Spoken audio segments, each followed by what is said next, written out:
Bonjour, quelques mots à propos d'une collection qui me tient particulièrement à cœur, qui s'intitule Regards croisés. Ce sont des petits livres, des petits objets, modestes dans leur apparence, mais particulièrement riches dans leur contenu, qui associent, c'est le principe, un écrivain, un photographe. Il s'agit d'une petite collection qu'on a souhaitée ici, à l'Espace Mendes France, pour prolonger à certains égards les publications de l'actualité Nouvelle-Aquitaine, où souvent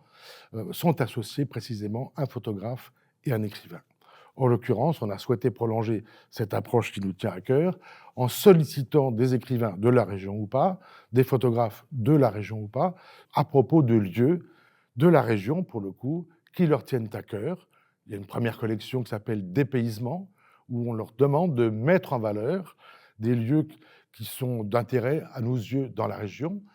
des lieux patrimoniaux ou des lieux mal connus. Et puis une deuxième collection qui s'appelle Curiosité, qui, elle, s'intéresse davantage à certains musées, certaines demeures patrimoniales, par exemple, où là, un écrivain, un photographe,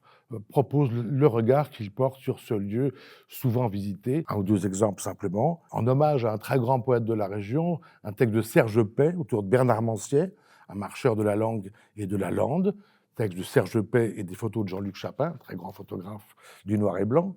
et puis un texte de Pierre Bergogneau, Le sens des mots, où il parle de son enfance, avec des photographies, noir et blanc essentiellement aussi, mais pas seulement, de Marc Denéguer. Ces petits ouvrages sont conçus pour nous comme des petits livres à offrir, des promenades à travers l'image et le texte autour d'un certain nombre de lieux de la région.